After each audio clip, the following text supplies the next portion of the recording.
Listen up here. The restaurant industry is grueling and unpredictable, just like this show, from the front of the house to the back of the house and all in between. We will turn up the heat, you turn up the volume. I'm Chef Antonio Caruana. Welcome to the Tell All Podcast, The Burnt Hands Perspective. This podcast contains explicit and potentially offensive material. You've been warned. Now buckle up, bitches. Let's go. Taiku, baby. you. Not taekwondo. Taiku. Nope, my man Lynx is here from the bottom to the top. Now we're here. That's the We type are of story all the we're way talking up. about right here. I'm with you on that one. Right? That's the Thanks story for we're having talking me, for about. real. Thanks So for having for all you who don't know, this Lynx is, he's going to introduce himself. We're going to talk about what he's got going on. But it's an amazing thing because literally you took a chance, rolled with it, and here you are. Yeah. So start out your little, introduce yourself, man. Tell us how you came. First and foremost, what's going on, everybody? My name is Lynx. I'm originally from Virginia, born in Norfolk, raised in Virginia Beach. VA, baby. You already know. I've traveled all around this place, been in Toronto, LA. I went to LA for a weekend, stayed for 9 months. No exaggeration. That's what happened? No exaggeration. Wow. So I had a pretty interesting life. And now I'm back. I want to, make Virginia get the recognition and, just pretty much let it be what it should be. Yeah. So you have a success rate amongst you. Everywhere you've gone, he's worked to the point where Worked a lot. You're not satisfied unless there's a level of success there. Yeah. Absolutely. And the crazy part, I was just saying this earlier today, like God has made it that I've never failed. Yeah. And a lot of people can't say that. Right. So I've had lessons, but I've never failed in anything that I've done. And I agree with you on that because I look back and everyone says in business, you always get that hard lesson. You don't get successful until you fail. Luckily, if it's luck or what, I don't know, but I haven't yet failed. Things might not have worked out like I wanted them to, but I haven't failed. Absolutely. You know what I mean? And I think that's the failure part of it is someone's mindset. And when you have to rise out of that like a phoenix, it's because you allowed yourself to fail mentally. Absolutely. But I don't believe I believe failure comes with your mental mindset. And I don't think, just talking to you knows, I can tell you. You don't fail. Yeah, I had to learn a lesson the hard way. So pretty much I'm from Norfolk, from Diggs Park. Okay. Just in Norfolk, Virginia. So my mother was a guidance counselor school teacher in Norfolk Public School. Got me out of Norfolk, got us to Virginia Beach Public School. And then from there, ironically, I ended up owning a club at the age of 19. Where was that club? Whew, the Cave. Some people remember it. My man, the Mike late Robbie 90s. owned the Cave still. The Cave. So My man. interesting story. We're going to backtrack to that at the end of this conversation. But And again, burnt hands, hospitality, bars, restaurants, all those. Liqueur, Here you all are of right it. now, right into the mix. Shows you that most anybody who's anybody has worked in this industry. yeah, Yes. you learn a lot in this industry. You Oh, learn a lot about yourself. You learn a lot about people. If you do it the correct way, you learn a lot about life. Yeah. Because there's not a chance that one day something's going to happen. You have to be prepared to handle it. So it's like, that's just how life is. If something happens, you can't just sit around and say, whoa, it's me. You can take the time to reflect on it, but you have to fix the problem. You have too many people depend on you to not fix the problem. Hospitality means to be hospitable, and when you're hospitable, you have to take on a lot of crap And you make money. and almost put on a facade to be able to deal with it and work through it. So again, like you said, at a young age, you're forced to deal with a lot of it. 19. How did that happen? Where they said, "Hey, here's a club at the ocean front. Like, Hey, I kid. think you want to buy this? You're Come here. 19. Like, Pretty much I have a sister. You've met my sister. I have an older Yes. sister. And we had friends. So I was always the young one trying to run around and learn from them. So growing up, my brother produced with Tim and Pharrell. And so I was always one trying to soak up knowledge. My brother had a Geo Metro. So I'm in the back of the Geo Metro in a hatchback in the trunk. oh, what color was it? Hold on. Blue. Oh, it was the blue one. Okay, because they had the fun colors. Sorry. They did. He had a dark blue. He's regular. Okay. Okay. So I'm in the back seat just trying to learn from him. So my sister had these guys. One guy was named Rico, and he was just teaching me about life. And he was like, look, I'm going to invest. So I'm going to purchase this club. I'm going to make you run it. So he made me a part owner of this club at the age of 19. So what I did was I made the club a 25 and up club. Can't even drink legally. You were 19. I'm 19 and say, I don't want nobody Your my friends age coming can't in. even get in. You're trying to set the standard. I'm like, look, because with all due respect, when we looked at the club initially, it was a punk rock club. Yeah. It was like, I saw where it was going. There's no disrespect to anybody of that nature, but I had a vision of what I wanted it to look like. So I wanted it to be a place where you came in there, you had fun. And it was a punk rock club. It was definitely a That was almost like the CBGB of the beach. It was. Virginia Beach. I mean, it was a punk rock club. I used to go in both levels. So so I went through the steps of it. Yeah. So you saw the evolution of it. Of So, course. Yep. So it was that type of scenario. And my mindset was like, okay, cool. If I make it this type of an establishment, these type of people will come and it'll just enhance the oceanfront as a whole. Like, again, even back then. So by that time when I was 19, I went to Miami, went to the University of Miami, played basketball there. Every time somebody asked where I was from and I would say Virginia, they were like, oh, y'all ride horses and y'all sleep with your cousins and y'all. I'm like, no, that's West Virginia. But I'll sleep with your cousin. I don't know, not mine. Exactly. So I was like, I wanted to get that mindset of us being so, slow and so against the times that I wanted to do my part to make that happen. So the first thing I did was I had an opportunity to run a club and own a club at the age of 19. How'd it work? Everything went well? You Everything went well. There, huh? So this is the funny part. So I ended up leaving there. It was successful. I left there, and I went to work on Wall Street. Why not? I mean, why not? Why the Why fuck not? not? That's a natural transition. Yeah. Didn't finish college. Yeah. When I went to Wall Street, didn't even know what a stock was. Were you on the floor and shit screaming or what? I will show you a picture. I was I ended up running tickets first. So I ran tickets, then I ended up being a backup clerk, and then I ended up being a specialist. So when you see people yelling and screaming, I was the person who they're yelling and screaming at. Perfect. Ah, okay. So again, you have to learn how to be hospitable. You're taking all the heat all the time. You have to learn how to control your crowd. Yes. So it's like I took what I learned from the nightclub and the restaurant perspective and just applied it to now Wall Street. Wall Street. Sure. So now I'm on Wall Half Street. of them were drunk and high anyways. So absolutely. Or high. That's the crazy part. I'm not drunk yet. The first time they take me out, is what people don't know, it's a bar on the 9th floor of the New York Stock Exchange trading floor. Ah. So once I got to a certain level of talent on Wall Street, my specialists would leave. So they would open up the stocks at 9:30.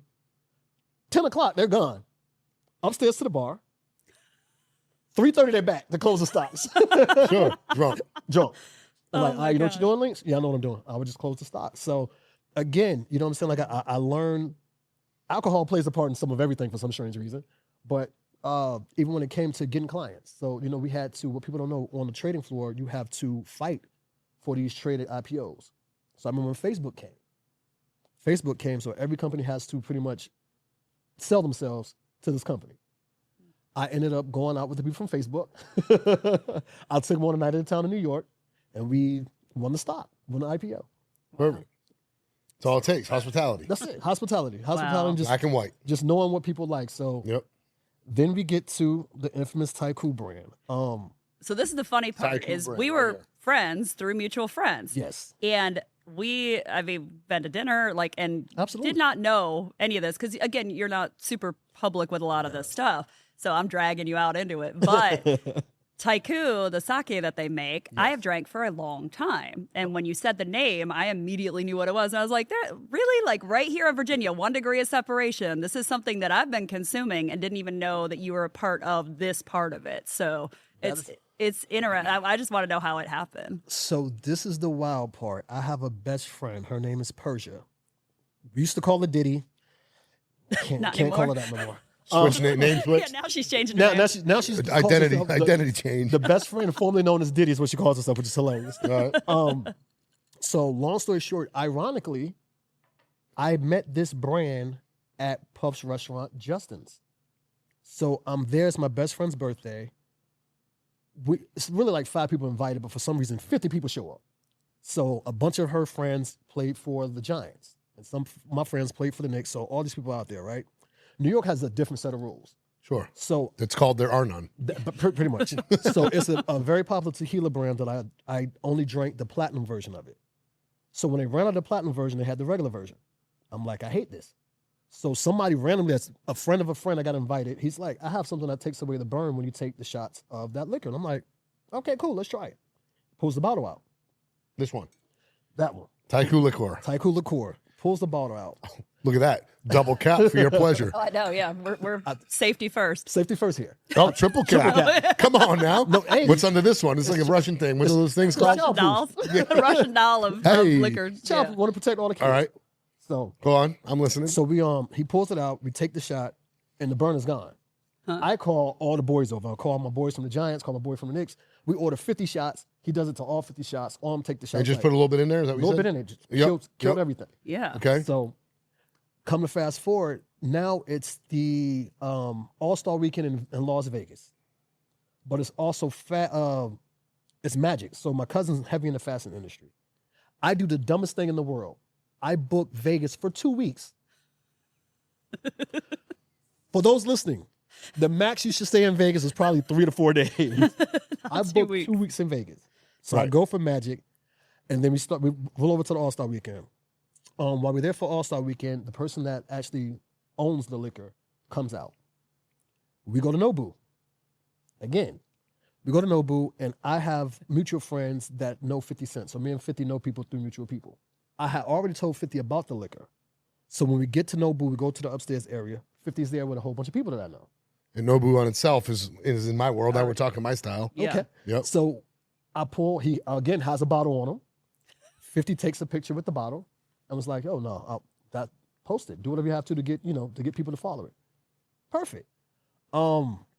Fast forward, we start seeing more people. We see Floyd Mayweather, we see a whole bunch of people, and everybody I know, I'm like, "Hey, this is the liquor I was telling you about." Because at this point, I've told everybody about it. Yeah. Because So you're networking. You're doing your work. That's it. Yep. That's what you got to do. And then I didn't last 2 weeks in Vegas. I left the 10th day. 10th day I woke up. I said, "Y'all have my credit card on file. Get me a flight. Get me out of here ASAP." And that's what they did. Yeah.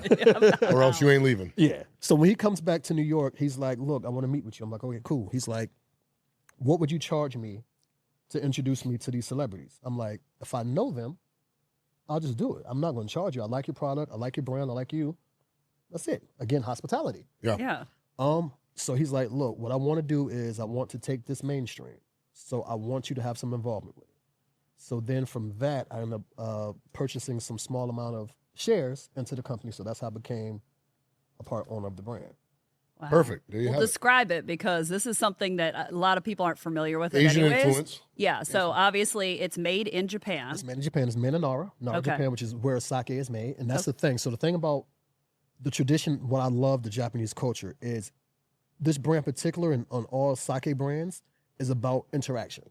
So for instance, if we're all drinking, I will pour your shot, you will pour his, and you will pour mine. So Yes. it makes the engagement happen. Yeah. So this brand itself, the funny part was 2 people that started the brand were Jewish.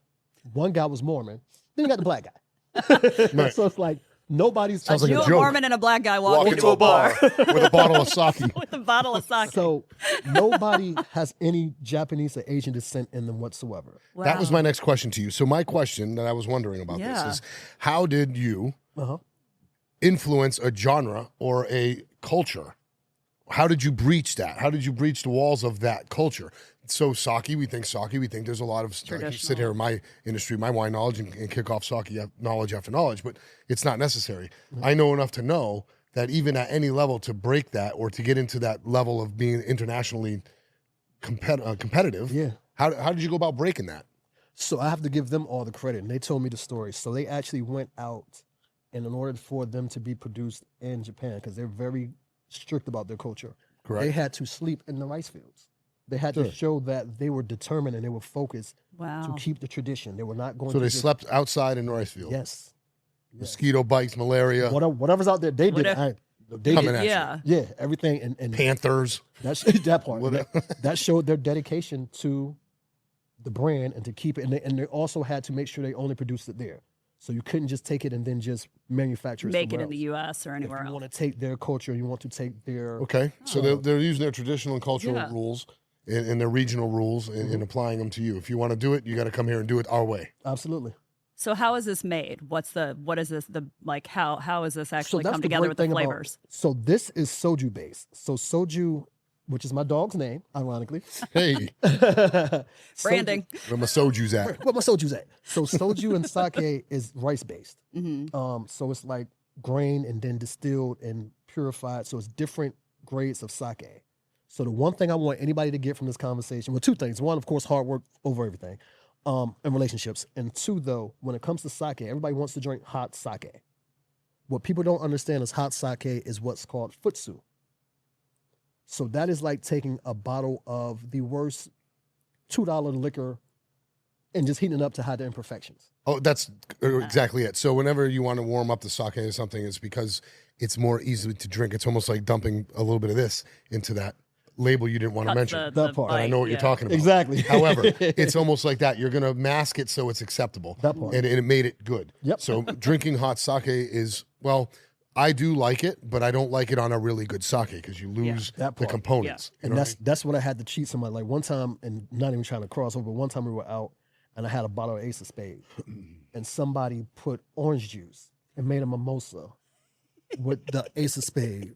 And I looked at the person that invited this person and they knew what my face meant. If you don't get this person out of our section, I'm going to kill somebody. Yeah, you're fired. Yeah, that's it. And you're 86th. It's like your ketchup on your steak. Yeah, that part. So it's like, God. So the thing about sake and what our brand is, it's different levels. So we have the first 5-star rating for Daijinju, Jumai Daijinju sake.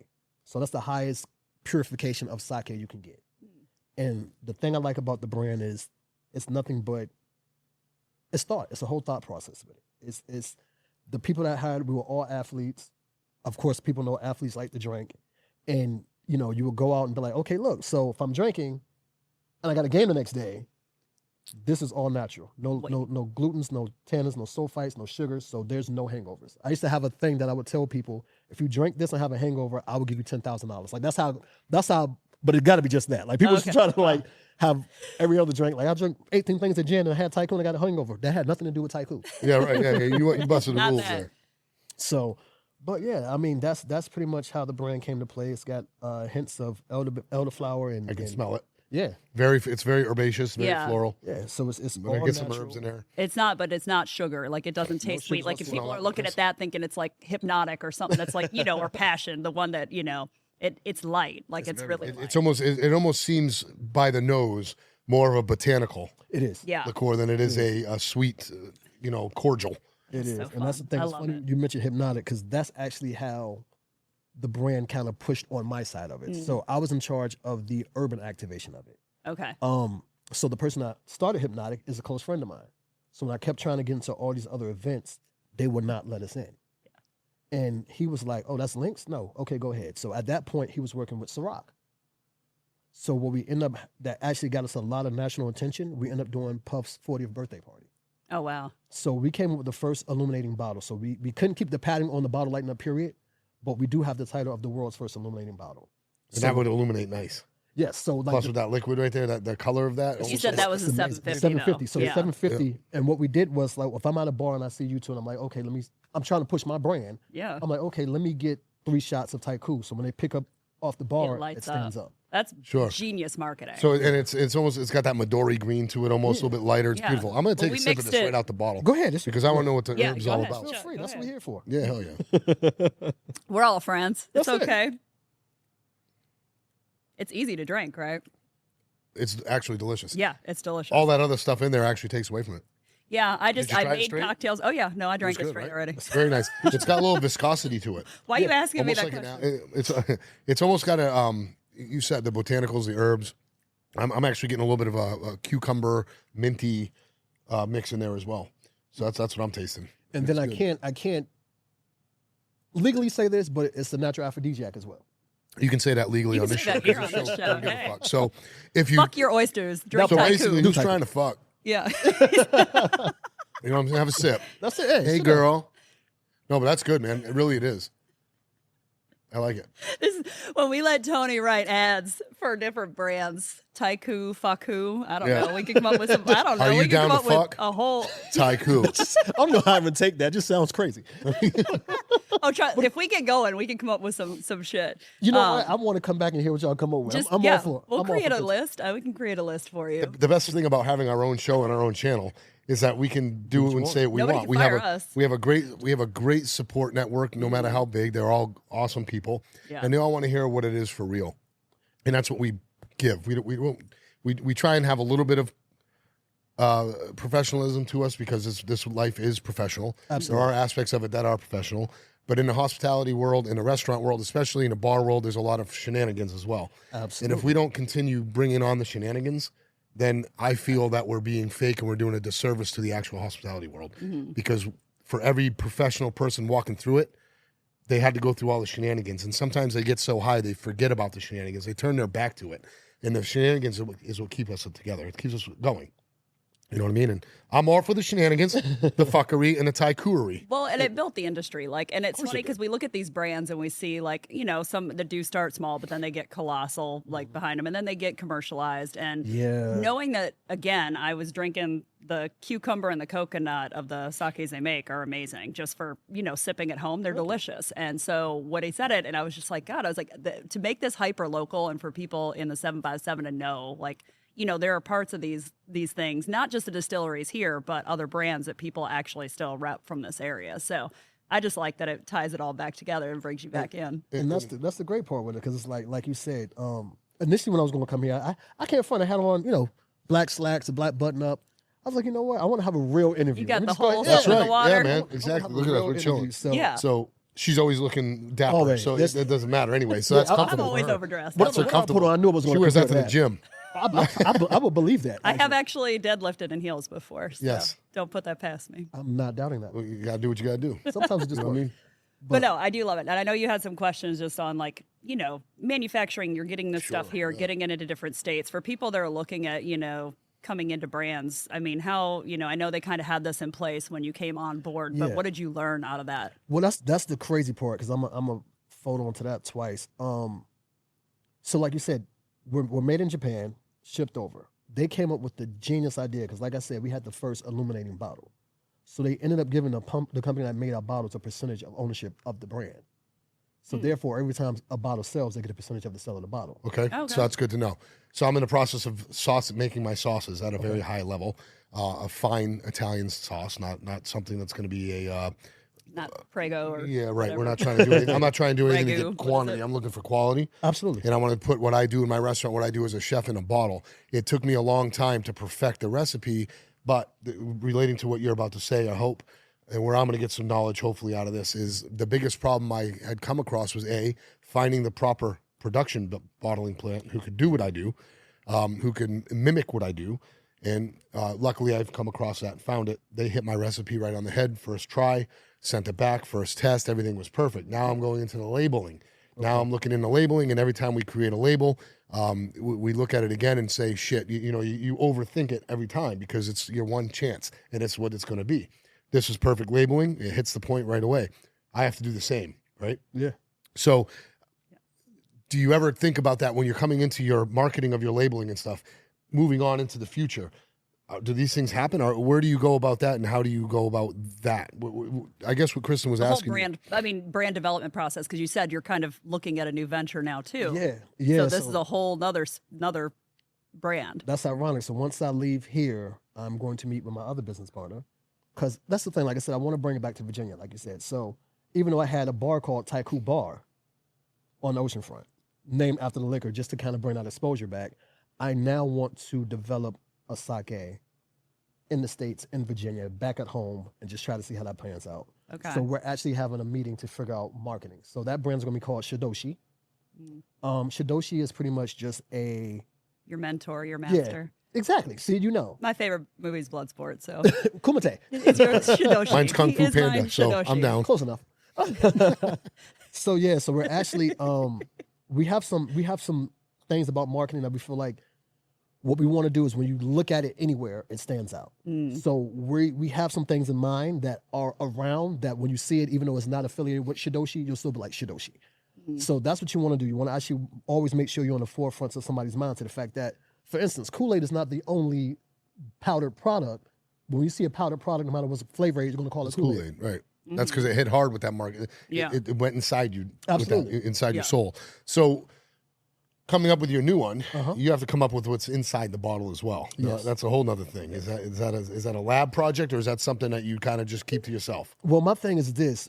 Even when I was at Taiku maining, I had flavors I wanted to try.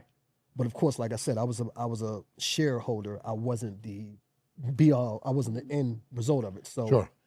I had to get approved through other people. Fortunately for them, they actually expanded the brand to what's called Davos brand. And under Davos brand, they now have Aviation Gin and a couple other products. We're all familiar with Aviation Gin. Yeah. Absolutely. Yeah. So you're dealing with some people that are has recognition. Yeah. Yeah. This isn't, you're not at the bottom anymore. You're working your way up. Yeah. So by the time you get all this knowledge and all your gaining of education, and you're going to put it into your own brand, Absolutely. you have a little bit of a head up on the normal person like myself who's starting to put my product out there. Yeah. And then the person I'm actually doing a brand with actually owns a bottling company. And he does this for all the brands. Okay. So it's like, we actually met through our mayor of Virginia Beach. And the relationship, we sat down, I'm going to say within 10 minutes, we automatically clicked. Forgot the mayor was there. He left. We just started talking about everything else. Yeah, sure. Yeah. And he's got to get his votes. You're good. And then after that, we just, he found out who I was and what I did. We conversed, and I had these ideas in my head I wanted to try out. He had some, so we sent samples out.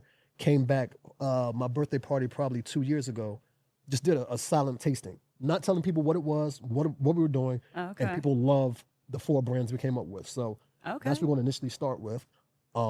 So a silent you've tasting already is a been good doing, idea. yeah, and also That's a market good- research. You already started, sure. yeah. Absolutely. And that's the thing. Because with all due respect, what I'm learning is when people, what's the best way to put this? When people know you, and especially if they depend on you in any financial circumstance whatsoever, they're going to say yes to anything. Sure. How's this taste? This is amazing. This is great. Yeah. But if you do a blind testing, or if you do it with people that are your peers, don't know anything that's going on, just haven't tried out, you'll get honest opinion. Sure. And that's what I wanted. I wanted a very honest opinion. And that's the way to do it, because you're right. I mean, that's the whole thing with my sauces are almost done and ready to put out there.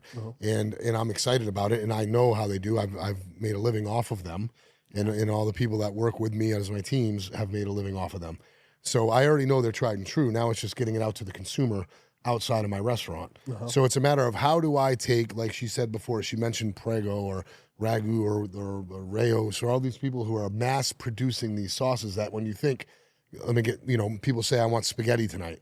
Well, spaghetti's the noodle. What they're talking, that's the type of pasta. They're thinking about the whole spaghetti meal is spaghetti or spaghetti sauce. So how do you breach that? That's in my thinking. I'm not necessarily asking you. So I'm literally asking myself, how the hell am I going to take a more expensive, more quality, more high-end sauce and convince people that it's worth jarred sauce when it absolutely is? 2 or 3 times the money, because it's quality. It's not. I'm going to tell you where I messed up, where we all messed up initially when we started with Tycoon. We hit every market besides the one that we already had already. So by that, I mean, we went to LA, we went to Toronto, we went to Miami. Sure. Didn't hit New York.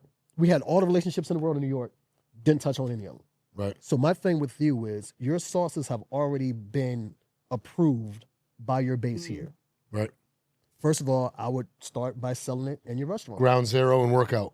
And then on top of that, I would start going to the local stores. What I realized once we started hitting the bases in New York City, if you went to the places that were not as huge as the other ones, they were looking for partnerships. Sure.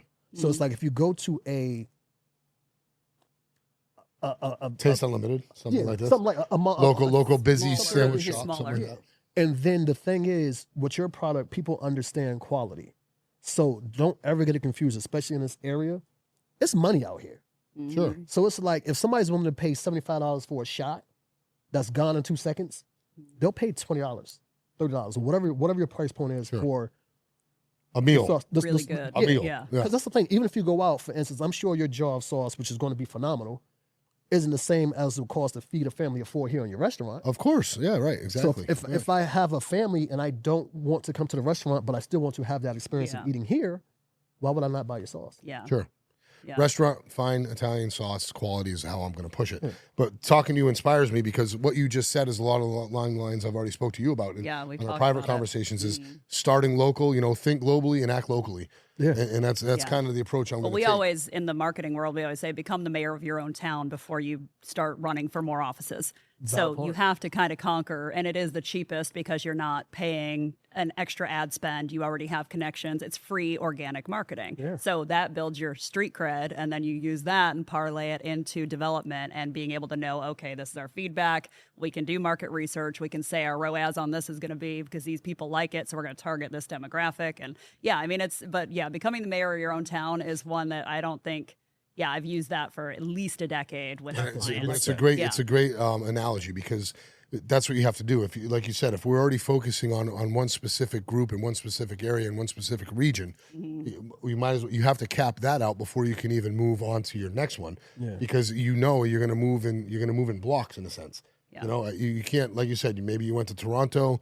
I'm sure it worked out well for you, but you probably would have got a little bit more money to go to Toronto if you focused on the local sales there. That part. And that's what I'm going to try and do is use I just honestly love doing what I'm doing, and I honestly just don't think enough people have access to good quality food anymore. Well, and I want to put together something that somebody can go, look, if it costs $14 for a jar of sauce, where you typically pay $8 or $9, that's $14 of sauce that is going to make a meal at your house that is just as good as my restaurant. Nutritious. Okay, and we're talking about feeding 4 people in a high quality standard, right? So to me, it makes sense. Now, to the person looking for a budget sauce, it's not gonna. So marketing my local area to believe in that, they're gonna send it to their friends, and then eventually it's gonna grow out like a plague or something. Hopefully, that's the goal, right? And that's my thing. Like even with me, if I may, I want to volunteer my services. We still have connections because the sake was in certain grocery stores as well. So we still have connections with the Harris Teeters and things of that aspect. And I know they're always Or looking, distribute, like, yeah, okay. they're always looking for stuff to put on the shelves. And if you push the special, the local aspect of it, you know, I'm sure, because I've seen sauces in there for $14, $15 that I wouldn't touch because I've never heard of them. Sure. But if I see your brand, Right. I'm like, okay, cool. I don't have to, I don't have to wait 2 hours to get a table. I can just go ahead and have the same type of glorious meal at the house. That's right. Yeah, Yep. I mean, it is pretty cool. And I think, and so this is another thing that I think we talk about generational a lot when it comes to this business. Like you came up in it when we came up in it, like, late 90s into the early 2000s of just crazy, hardworking, 7 nights a week, running hard. And now the people out there don't know, but you also run Home Care Medical. You have another company that's in how many states? Well, we're in Virginia, North Carolina. We're looking to expand on top of that. But that's the family business, and we love it. Yeah, so you have a full-time business. Yeah. You are doing this. Yeah. And to everybody out there that says it's too hard, what do you have to say to that? It's only too hard when, number one, you don't have a purpose. Like I know for a fact I have a purpose. We have a family business. I work with my sister. I love going to see her every single day. We have the best relationship. You've seen me and my sister. I love your sister. We have a great relationship. So to the fact that if we're mad at each other as brother and sister, which is very rare, we still operate business well. If we're mad, have a disagreement business, we're still like, let's go out to eat as brother and sister. So I have, like you stated, I have the family business, I have that liquor, I have another liquor, I have everything I do for the city, and then I'm in the process of potentially opening up a restaurant as well. Ah, good for you. So let me know if you need that talk. Look, we would definitely have that. I'll be here for you, man. So it's like, again, I do everything because I know I have a purpose, and I know it's more for me to do than what I've done now, and it's for the popular. It's for the people. So I've come from a generation when my mom was a single mother. She had me and my older brother. We were not the easiest people to deal with. Sure, as a team, even moves to Virginia Beach. I've seen this woman do everything and never complain. I have people that's in the industry now. One of my closest friends is a very well-known rap artist from this area. I've seen her be completely humble. When I've seen her have to do 2,000 things in one day, you get it done. Yeah. Excuses are just reasons to not succeed in life. So it's like, if you want to make an excuse, you can. We can make, I'm sure all 3 of us right here can make an excuse to not be here, to not work, to not do anything. You can make an excuse, but why? The same amount of energy it takes to not do something is the same amount of energy it takes to do it. So exactly, and the excuses is where people go wrong, because I found out in my life that I don't make excuses anymore. For instance, I'm going to use just last night as a prime example. Last night, I didn't want to do anymore. There was no excuse. I didn't need to tell anybody why. I just didn't want to do anymore. I've decided I want to go home. That's what I decided, and I executed that with as much precision as I do when I do the other 2,000 things you were talking about. When I'm ready to make a decision, there's no excuse. I don't need to owe anybody an explanation. So no matter what it is, there is no excuse. And I agree 100% with you that we can do, and she's good at it, I'm good at it, and you're good at it. Yes, there are 1,000 things to do in a day, but when you wake up in the morning and accept that, the only thing stopping you is you. That's it. Yeah. Nothing else is stopping you. Yep. People will try and hinder you. Situations will pop up that may you have to reroute your day. But that just means tomorrow you might have 1,200 things to do because 200 things got held back today. It doesn't mean you're going to stop doing them. It means you just got to do them more later. There's no stopping, right? So I think that, like you said, I 100% agree with you. I don't think your excuses are the reason. You make excuses in your head because you don't understand your path. You don't have a goal. You don't have an end game. You just running around in your head just as crazy as a dog it chasing is. its It's tail. purpose. Yeah, it is. I mean, if you want to, you're building a company for other people to enjoy. You're building things that you want to bring joy to people's lives, let them have fun. Like there's a purpose behind it. But when you always compare to like you watch Shark Tank, whatever, and you look at the guys sitting up there, they got the same amount of time in the day that you do. And they're managing 300-400 companies where they're touching probably a good majority of that daily, obviously through channels, but they're touching it. Yeah. They know what's going on. You can ask them a question about their businesses, they're going to know. Sure. So why do you have so much trouble with one job and can't make something happen when these people are doing that much? And that's where, I mean, this industry teaches you to work hard because you have to. People ask me a lot of times. They ask me all the time. I don't see how you do it. How do you do it? How do you do all the shit that you do? My only answer to them, and I honestly say this, is how do you not? Yeah. I don't have an answer for why I do things. I just do them. I have a question for you. How can you not? How can you sleep so long and go home early and take a break and worry about your next break? That's What's how that you. like? How you understand how to do that is how I understand how I do what I do. It's that simple. Yeah. I don't know how you do it, and ingrained. you don't know how I do it, and I don't owe you an explanation. Just either strap in or get off the ride, man. That's it. That's all I can say.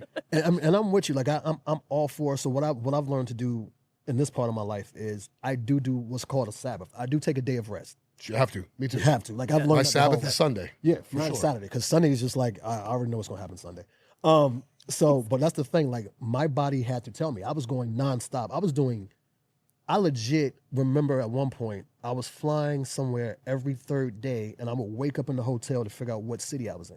Wow. No exaggeration. I'm gonna look at the phone, be like, okay, I'm in Atlanta. Okay, I'm in, and like my body one day was like, okay, you're not making this next flight, and set me down. So from there, I was like, all right, take care of your body. Definitely do that. Take care of yourself mentally.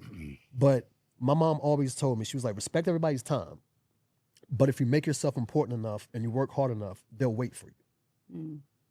So I never wanted to be the one that didn't work hard enough or make myself that valuable that people would not want me in a meeting or in a situation or whatever. Yeah. So I got that from my mom when I was, Sure.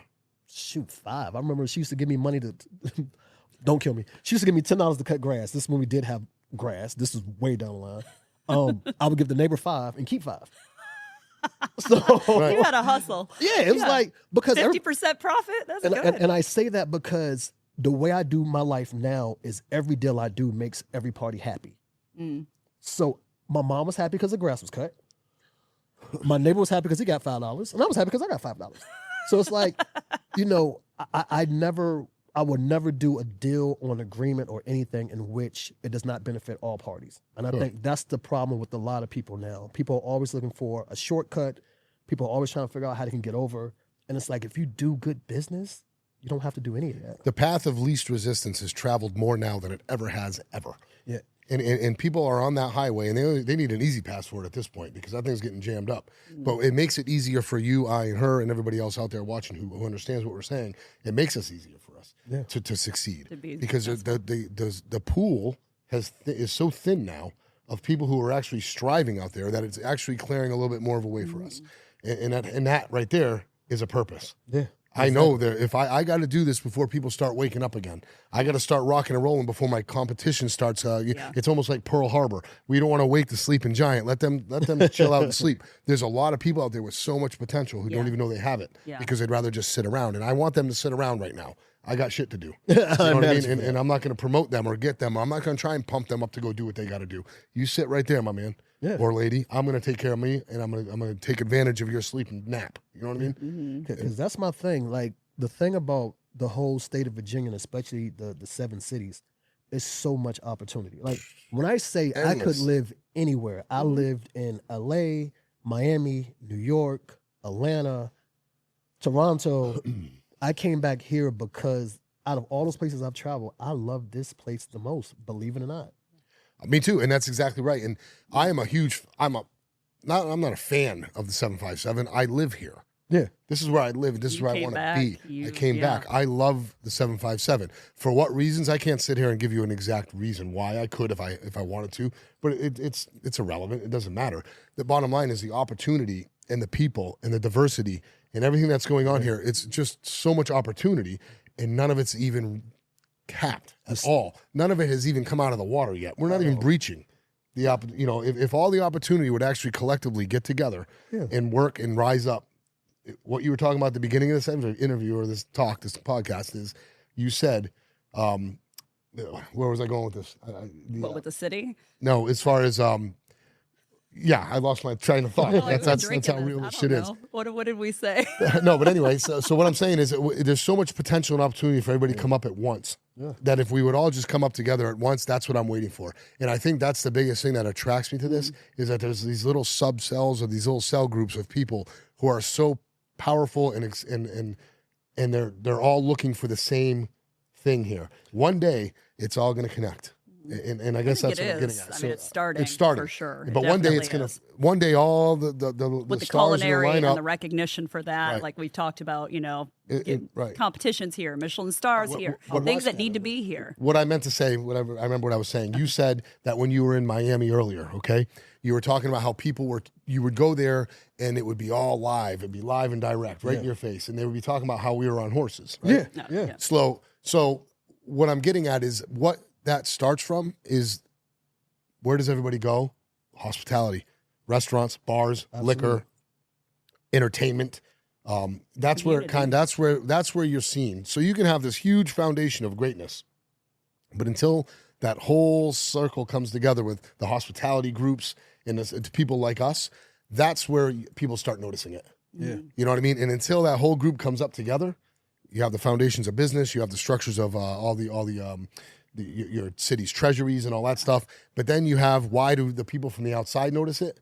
The top of that iceberg is the hospitality, the entertainment, the look-see, the be here, be seen there. The what? The draw. The draw. I mean, and we have a lot to offer here, and you work with the city of Virginia Beach day in and day out trying to make shit happen here. And there's always problems. We all know that. But overall, if you compare this area to anywhere else, I mean, I had opportunities to go to Miami too and stuff, like when in the restaurant business, and I never wanted to leave here. And I mean, I grew up outside of Detroit, but I ain't going back to the cold. Like, this is as far north as I'm going, but I never wanted to leave here. And I think it's just a testament to everybody who's stayed in this area. And it is like, I think we're on the precipice of it's going to just come out of the water like a full on. Exactly. We have a funnel. We have so much talent. And I'm not talking about local talent. Every city and every state and every region has their local talents. Yeah. I'm talking about international talents. We have people on international platforms here that are very close to us, and we're very close to them.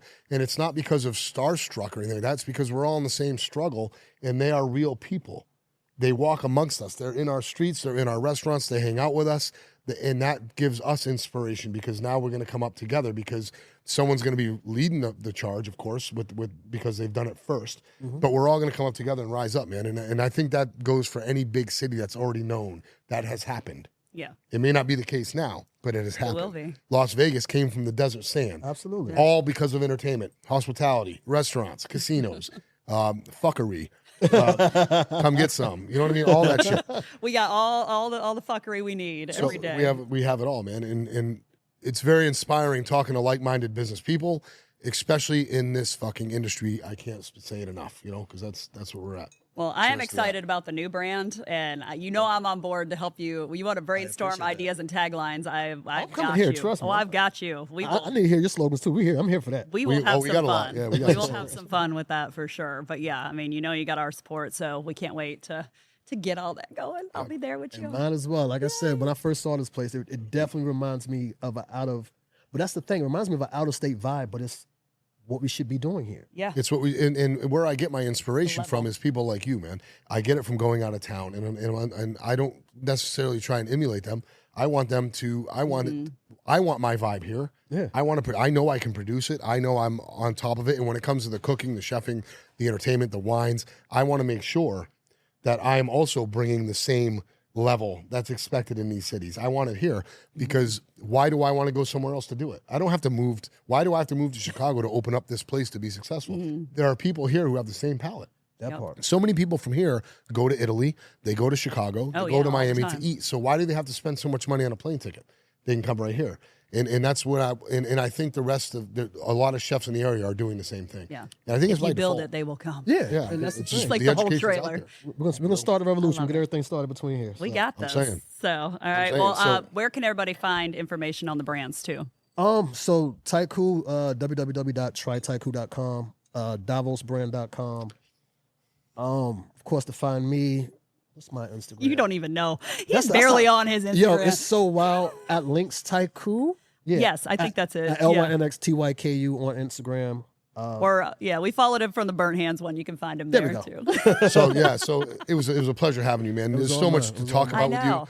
I'm gonna sit back offset here and really talk to you again, man. I want to get up together with you.